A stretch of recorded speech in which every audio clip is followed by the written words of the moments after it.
20 years you do everything right by your country, and then one day somebody else decides that, okay, we want to pull out, we want to decide for their future. That's wrong, right? I didn't do anything to the United States, right? It was the Taliban who bombed them, right? So then why don't you ask them to pay for the consequences? Why do I have to pay with my rights for those consequences?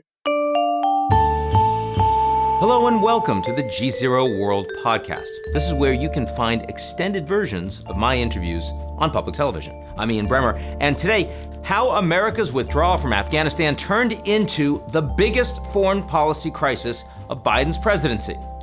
I'll be breaking down how we got here and then speaking to two very different Afghans, one in hiding in the country and another in exile, about how they'll continue on now that the country they've known for 20 years has disappeared. Then, how one U.S. military veteran views Afghanistan's collapse. Up first is Pashtana Durrani, the founder and executive director of Learn, a charity focused on education in Afghanistan. Out of concern for her safety, I'm not disclosing where she presently is in the country. Let's get right to it.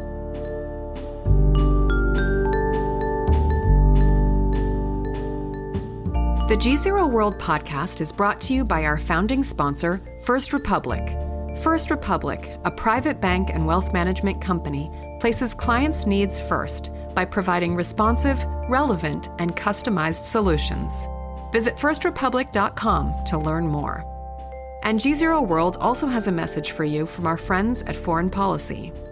COVID-19 changed life as we know it, but as the world reopens, this moment also presents an opportunity.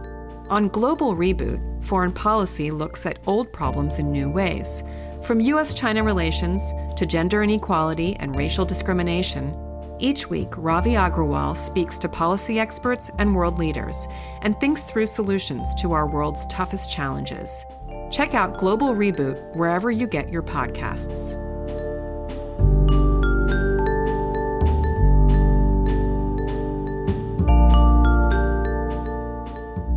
So Pashtana, thank you so much for joining us today. I know that you're in Afghanistan, and I obviously don't want to ask you more than that, but are you safe right now? I am on the move, so I don't consider it safe, but I keep on moving just for my safety. The minute Kandahar fell, I had to move because that's the only option I had. And so I keep on moving from that day. And my initial response, yes, a few days I have been emotional. I cried. I was very worried. But right now we have to understand that it's a crisis mode, and we have to make sure that we answer the crisis rather than focusing only on the emotional sides of the things. Can you tell us a little bit what the last few days have been like since the Taliban have taken over the country? Life is relatively calm. Life is calm, but the Taliban are pressuring the people, right? They have been to people's houses, taken their generators, whatever appliances that they can find, whatever is valuable, they take away, and then they are lying about it on the international media that they are taking weapons. They are not. They're taking everything and anything that they can find. That's the first thing. The second thing is, at the same time, the schools are being closed down. The private schools in Kandahar are closed down right now. And it's a shame that nobody's talking about it. The girls in Herat were sent back home and they haven't resumed, and it's been a week and nobody's talking about it. Everybody's talking about the fact that, what will the Taliban do? What will their future hold? But what about the normal civilians caught up in the middle of the crossfire, If there's no government other than one that is rapacious and incompetent, the public offices are paralyzed right now. The Directorate for Education is paralyzed. Directorate for Healthcare is paralyzed. All these heads, the directors are all changed from technocrats. People who worked in plan and policy are being changed. And now people who are literally fighters, who are militiamen, who have fought all their life, military men are being set as the people who could lead the directorate. I mean, like, can you expect someone who fought 20 years to be leading our education directorate? I don't think that's like, practical thing to do, but they are doing it right now. And that's like, each directorate is for the whole province, and every province has 16 districts, and all those districts has hundreds of villages, right? So you have to understand the crisis mode right now and the way they are handling it are two different things, and at the same time, they are not responding well. If they had a plan, if they wanted to run the country, they could have made sure that they have a plan in place, they have a mechanism in place, and they don't. They don't have a plan or policy to move further with it. Military men can never do public policy. We all know this. We've heard a lot of things. I wouldn't necessarily say promises, but a lot of claims from Taliban representatives. For example, that women will still be allowed to go to school through university. First of all, do you think that's credible at all? And secondly, why are the schools closing right now if there isn't any such order? See, if the schools are closing right now because of their fear, the fear that they might be attacked, that's a relative real fear, right? At the same time, what they promise and what they are doing, two different things. I'll trust them when they say, okay, we have opened up schools, girls can go to schools. We don't have any issues with that. We'll provide security for them. We won't burn down. We won't harass them. Then I'm going to, accept that as a matter of fact. And I'm going to say, okay, they have changed. Right now, them saying one thing in Kabul, practicing that in Kabul, there are liberties. People are going out and doing protests. But then can you imagine the same thing in Kandahar? You will be literally torn into pieces. That's a different scenario right now. People are so scared. I know myself. Children are not going to school. They're abandoning their lessons because they are scared of the Taliban, because they are scared of the people patrolling on the streets, the Taliban. So you have to understand two different narratives. International media is focused on Kabul. People are in Kabul, so they love talking about Kabul, right? And they're letting things go and slip by. The minute the world has another hot topic, they will impose their law, they will impose their policing, they will police people, and they will control them from what they wear to what they eat to what they dress to what they listen to how they conduct their life. So who are these these are Afghan citizens, of course, your fellow Afghan citizens. Who are the Taliban to you now? They are misogynistic, patriarchal bred people and used as instruments by regional powers to wage their wars in Afghanistan. And most importantly, the regional powers are so afraid of the Afghan women, they use the Afghan men to silence the Afghan women. So it's not just that they are fighters and all that. They were also used by the regional powers to be used as to conduct their warfare in Afghanistan. For the United States, this is the longest war that we've ever been involved in. And we're saying the war is over. Does the war feel over for you in Afghanistan? The war physically is over, but for rights, it's still waging. For people, it's still waging. For children, it's still waging. For people who want to access education, it's still waging. War, yes, bloodshed is one thing, but being suffocated is another thing. Peace means when you are able to live in peace, but at the same time progress in peace. The progress part is not coming in handy right now. So we have to understand that this side of the war, bloodshed is done, but the side where we talk about progress, that's not happening right now. When did it become clear to you that the Americans were really out, and how do you respond to that? How did it make you feel?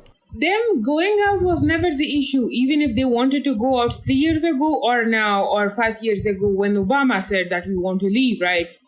Leaving is not the issue. They're not superheroes the way they try to portray themselves in every alien movie that, they are the saviors of the world and somehow everything is going to change. Everything is going to be okay if the Americans are there. That's not reality. We all know that, right?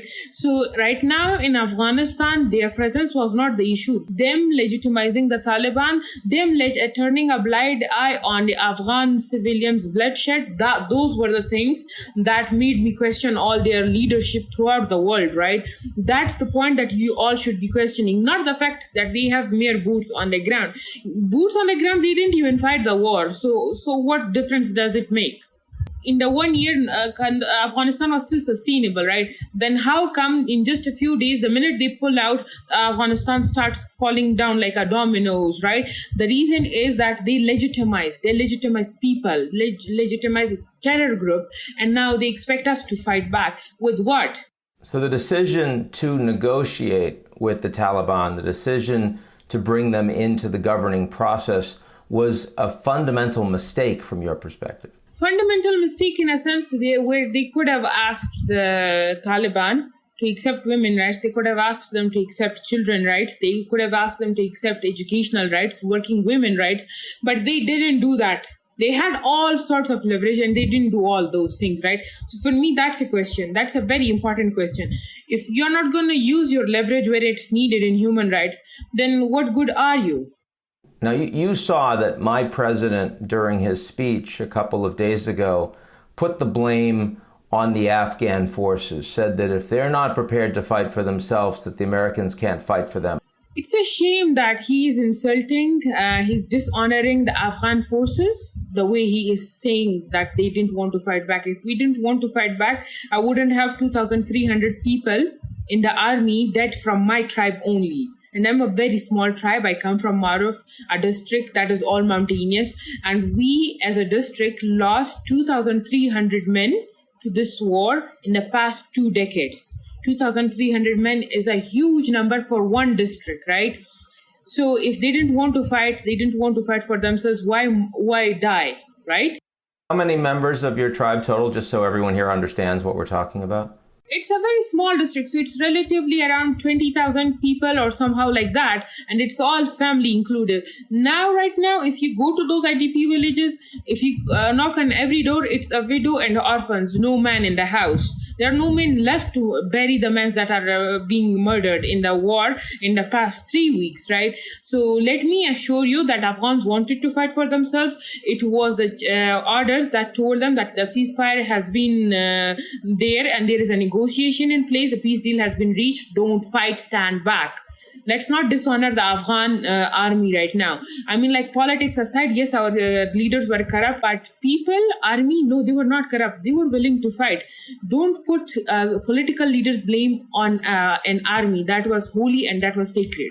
So what happened when the Taliban started taking all of this territory and virtually no shots were fired? Why was it that the Afghan Defense Forces at that point basically just bled away? Because they were asked to stand by. You know how military works. You know how disciplined they are. If you tell them to stand back, even if somebody is murdering you, they will stand back. I have friends in the army. They will always stand back. They are very they are disciplined people. They are not civilians. They are military. I remember just 2 months ago when former President Ashraf Ghani said that under no circumstances would he leave the country. Would he leave the people? And, just as the American ambassador was fleeing the country, the Afghan president was fleeing the country as well. How do you feel about that? See, Afghan president, him leaving, him fleeing, that was disappointing. That was also emotional because we all voted for him. We wanted him to stand by us. We wanted him to do right by us, right? But he didn't. He did right by his group of corrupt leaders. So all those things are very emotional to take in. But then at the same time, you have to understand that by the time that Ashraf Ghani had to leave, there was nothing that he could do about it anyways, right? Everything was taken. He didn't handle the crisis very well. He didn't do right by the people of Afghanistan. But at the end of the day, he was an elected president and he shouldn't be removed like that. And democracy shouldn't be played with like that with, right? You can't just bring in people like, let's bring in Taliban whenever we want. Let's bring in Karzai whenever we want. That's not how it's supposed to be. You've been a very strong and vocal advocate for girls' education and spoken beautifully just about the happiness, the joy of getting up in the morning and going to school, something that had been taken away from you for so long. What has it meant for your generation to have access to a proper education?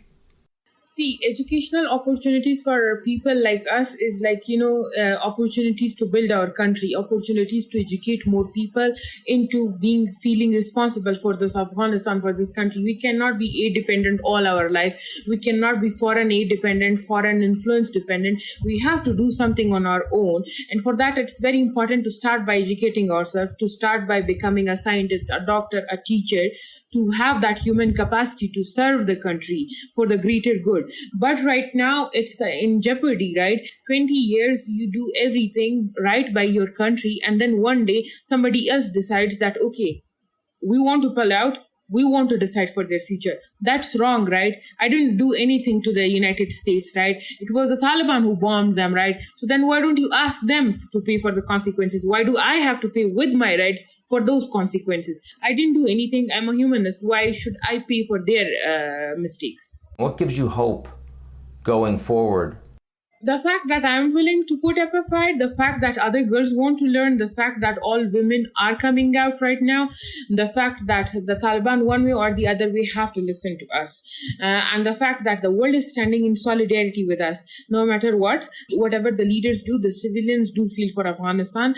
And just by all these messages that I get from all these people throughout the world, it has been an amazing thing, right? You do understand that you are not alone. But at the same time, Afghanistan is right now a hot topic, and you have to make sure that within this time they accept it, and then they make sure that we won't go back on this right of educational rights or women working rights. And those are important things. And for me right now, that is the hope. That's what I'm standing by, so that they can accept it. That's my hope every day. When I wake up, making sure that they push for a statement so that they make everyone in 33 provinces other than Kabul go to schools, go to universities, continue with their life. Just because a few men in Kabul in our presidential palace changed doesn't justify the fact that we have to change our way of life for them.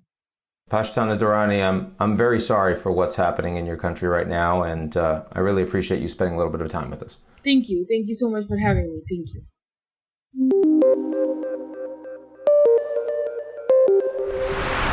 And now to Ajmal Ahmadi, the former head of Afghanistan's central bank, who fled the country last month and who argues the Taliban lacks the revenue and incoming investment to operate anything close to a functional government. Former central bank governor of Afghanistan, Ajmal Ahmadi, welcome, and thanks for joining us today. Thank you very much for having me on the program. It's a pleasure to be here. There's obviously a much bigger story than just the central bank. I want to talk about the Afghan economy going forward, but tell me a little bit about how you got out. What was your ability to get to the airport and to get on a flight? Sure. It was, I think, the previous Thursday when a number of provincial capitals fell on the same day: Kandahar, Herat, Ghazni, Baghdis, and perhaps one or two others. But then I went to work as normal on Sunday morning. I attended some meetings, and the reports kept getting worse and worse. By this time, Jalalabad had fell. There were reports that Pulacharkhi prison to the east had fallen as well. And so at that point, I decided to make my way to the airport. And when I got there, I was surprised to find that a significant portion of the government had left or was in the process of leaving. And then, of course, the news came that the president himself had already left, at which point instinctively I knew that there would be some chaos. So we went on a plane.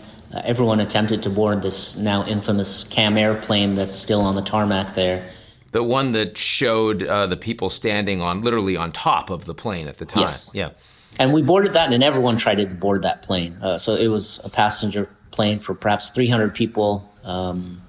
Perhaps a couple of hundred or 1,000 boarded that plane.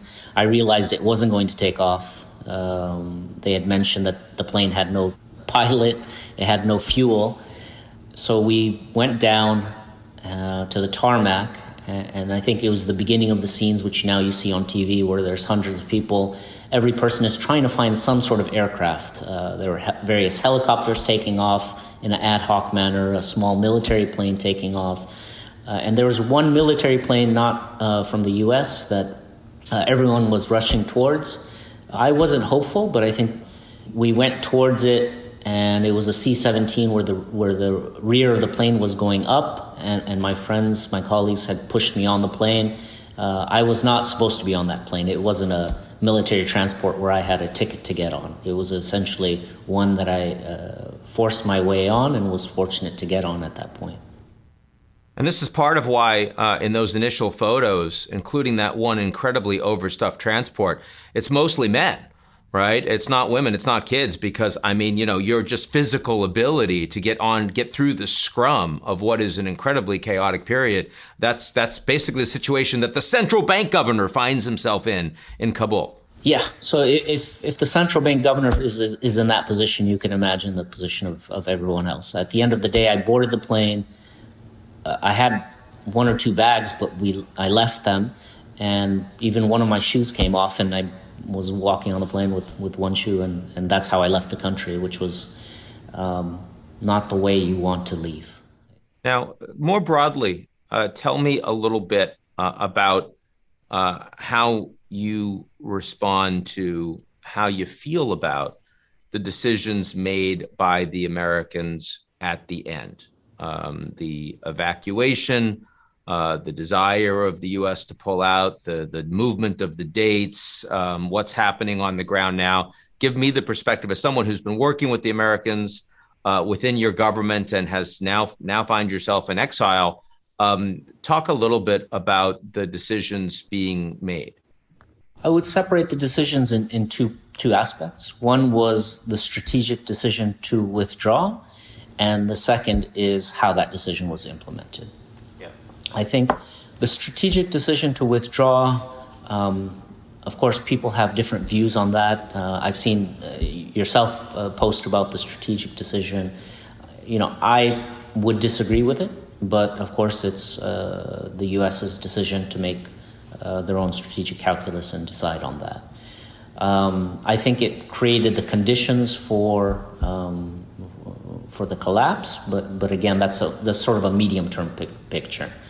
The short-term or the implementation, what I would say is I have worked, and some people from the U.S. government are supporting me. So the individual efforts by people within the U.S. government to get people out is positive, and it's quite remarkable. They're putting a lot of personal efforts to try to get people out. But in terms of the implementation framework, I think it could potentially have been better managed and thought through. Yeah. So what do we think happens to all of those Afghans who have worked with the U.S. and the coalition for all of these years going forward? And do you think, as we think about this August 31 date, do you have any sense of what that is likely to mean, assuming it occurs, for the majority of Afghan refugees? Do you have any idea of what that is likely to mean for the majority of Afghans that have worked with the Americans and the coalition now facing life under the Taliban? I think it's going to be challenging. It's going to be very challenging for those individuals. So some were able to be evacuated. It's positive that they can begin their new lives. It's positive that the Taliban have provided an amnesty for all former government officials, although we don't know to what extent that will be implemented. There have been various reports that they've continued on identifying and taking people from their homes. So we can't validate those reports. For those that remain, I think it's going to be a quick adjustment. And the thing that's surprising is, again, I'm still trying to grapple with the speed of the changes happening. And I think most people in Kabul are. Just 2 weeks ago, they were living their lives in a normal basis. And now they find themselves under a completely new government within the span of a few days. So it's unsettling, to say the least. Let me get to the area that you know the most about, which is the state of and the future of the Afghan economy. Talk a little bit about both the timeline and the challenges economically that you expect this new government to face. The economic challenges are going to be very, very large. I think one, the stock of international reserves has already been frozen. So that's $9 billion, which has been taken away from being utilized. Secondly, it's not only the stock, but the flow of international aid that's going to be reduced. Thus far, I believe there have been reports that Germany has frozen $300 million in aid. The EU has frozen $1 billion in aid. I believe the World Bank has also frozen their portfolio. And there was about $3 billion provided on an annual basis for salary support and equipment support for the ANSF or the military. Of course, that's not going to be on the table. How long do you think before there is, let's just say, a full-blown financial crisis? I think there's a very short time frame. We already are in a situation where the banks have been closed. I believe that they should open soon. And once they open, individuals will not be able to take out all of their savings. So there will have to be some sort of withdrawal limit placed on those persons or those withdrawals. Inflation already is going to be rising. There are some reports that wheat prices have already doubled in the capital, and that's the basic commodity food stuff. The currency is going to depreciate. They're going to have to cut expenses significantly. They're going to have to cut services, and all of this is going to impact the people of Afghanistan. Now, on the drug trade, the last time the Taliban ran the country, they were banning poppy production.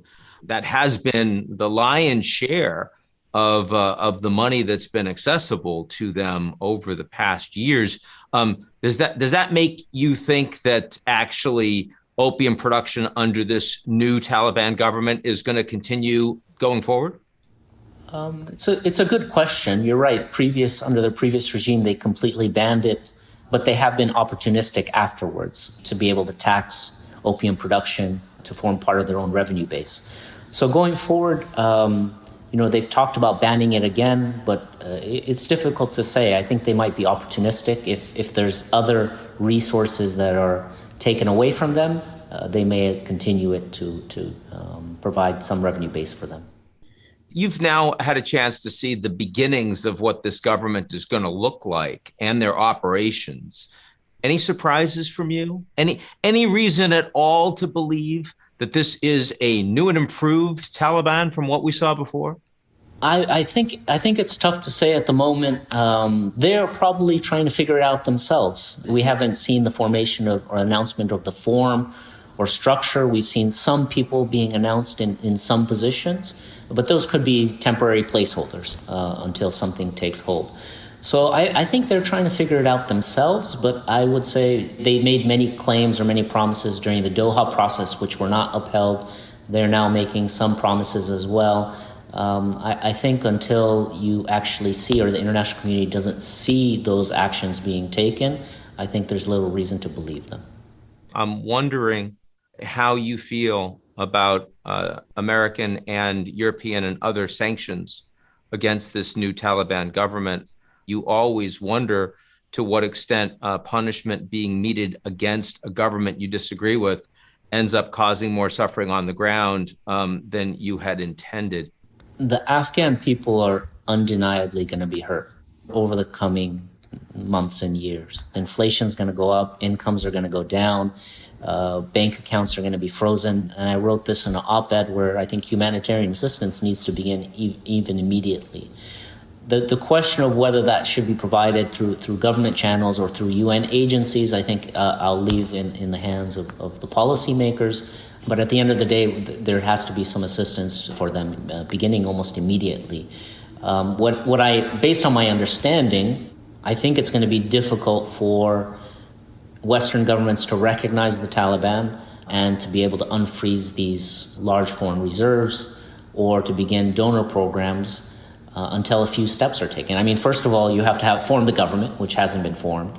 There has to be a review of that government, whether it is inclusive, whether they will uphold women's rights, women's education, other standards of international governance. And then within that framework, it's still challenging to be able to convince stakeholders in each of these countries that the Taliban is reformed and that they should be provided aid. So I think whether it happens or not, it's going to be a long time frame.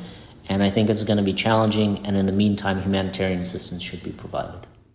Ajmal Ahmadi, I'm very glad you're safe, and I hope we'll be able to say that about as many of your fellow countrymen and women as humanly possible in the coming weeks and months. Thanks so much for joining us on GZERO World. Thank you very much for having me on the program. It's a pleasure to be here.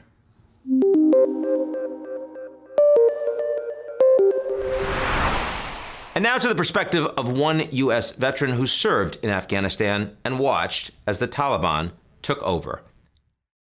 My name is Matt Zeller. I am the co-founder of No One Left Behind. I'm an Afghan war veteran. I served also in the Central Intelligence Agency, where I sat on the Afghan desk. The tragic and cowardly suicide attack of 26 August proves the futility of trusting security of anybody, Americans, Afghans, to the Taliban. We never should have let them be responsible for the security at the airport. We never should have let them dictate the terms of this evacuation. And we certainly should never let them dictate the date upon which it would end.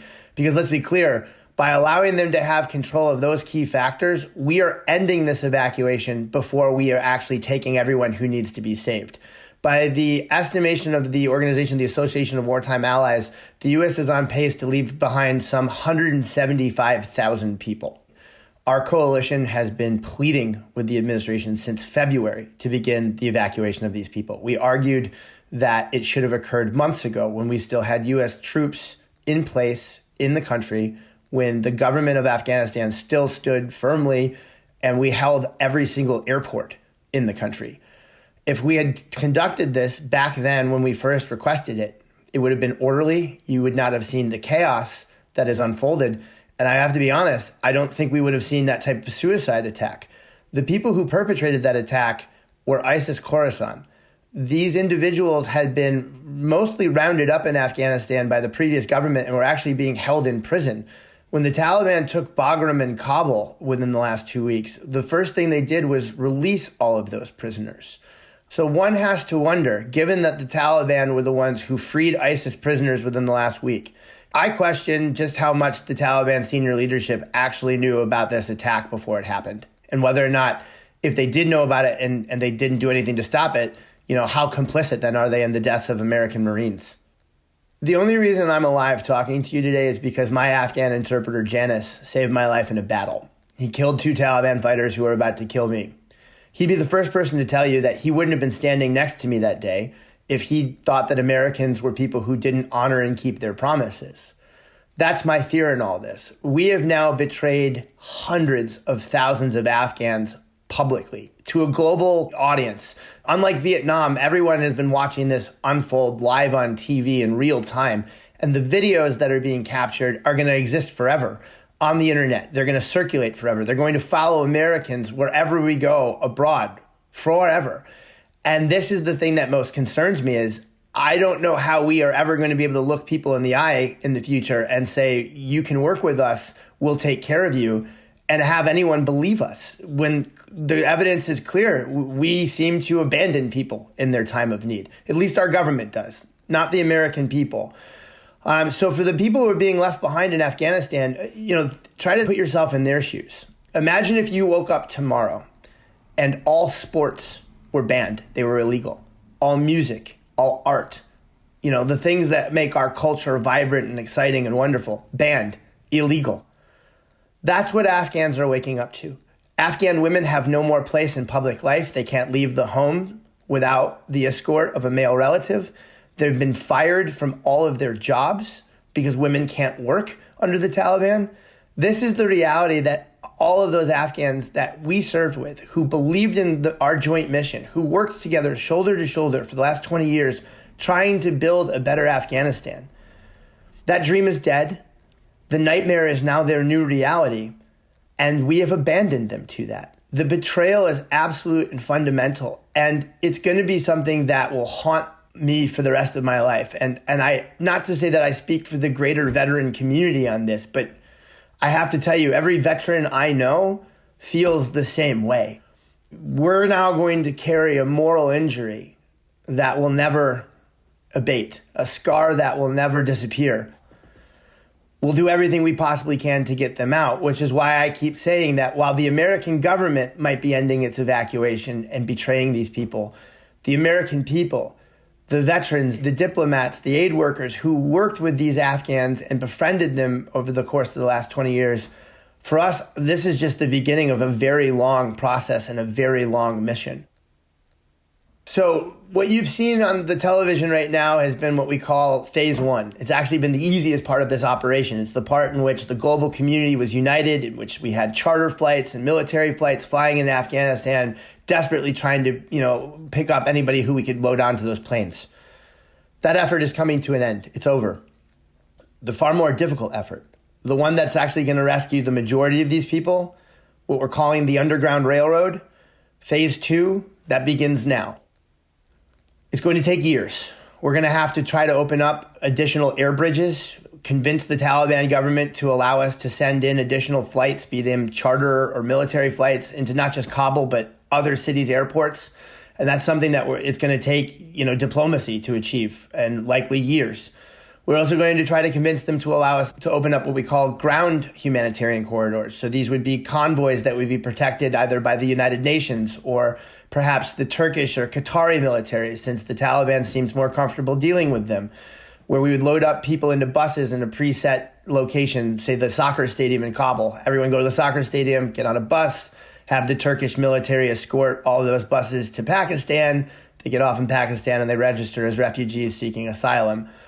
This is going to be an effort that will also likely require clandestine operations. I already know of at least several privately funded operations that are currently ongoing that are utilizing helicopters and planes to fly secretly into parts of Afghanistan and pick up people at prearranged landing sites.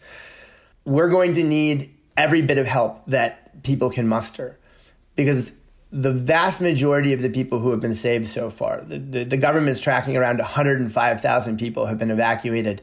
They got to the airport. They got out because of this digital Dunkirk movement.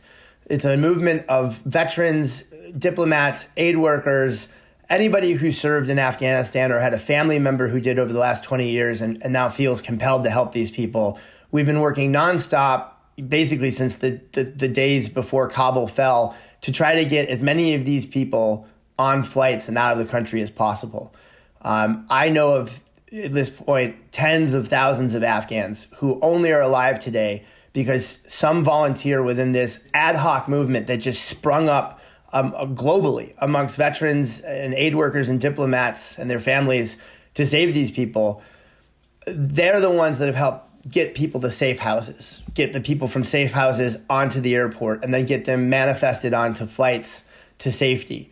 They're going to be the individuals going forward who now help people inside Afghanistan hide from the Taliban, move secretly from place to place, and ideally and eventually extract them from the hell that we've now abandoned them to.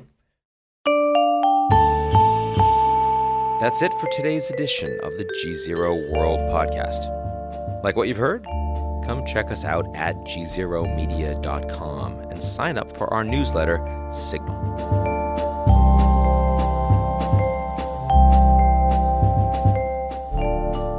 The GZERO World podcast is brought to you by our founding sponsor, First Republic. First Republic, a private bank and wealth management company, places clients' needs first by providing responsive, relevant, and customized solutions. Visit firstrepublic.com to learn more. And GZERO World also has a message for you from our friends at Foreign Policy. COVID-19 changed life as we know it, but as the world reopens, this moment also presents an opportunity. On Global Reboot, Foreign Policy looks at old problems in new ways. From U.S.-China relations to gender inequality and racial discrimination, each week, Ravi Agrawal speaks to policy experts and world leaders and thinks through solutions to our world's toughest challenges. Check out Global Reboot wherever you get your podcasts.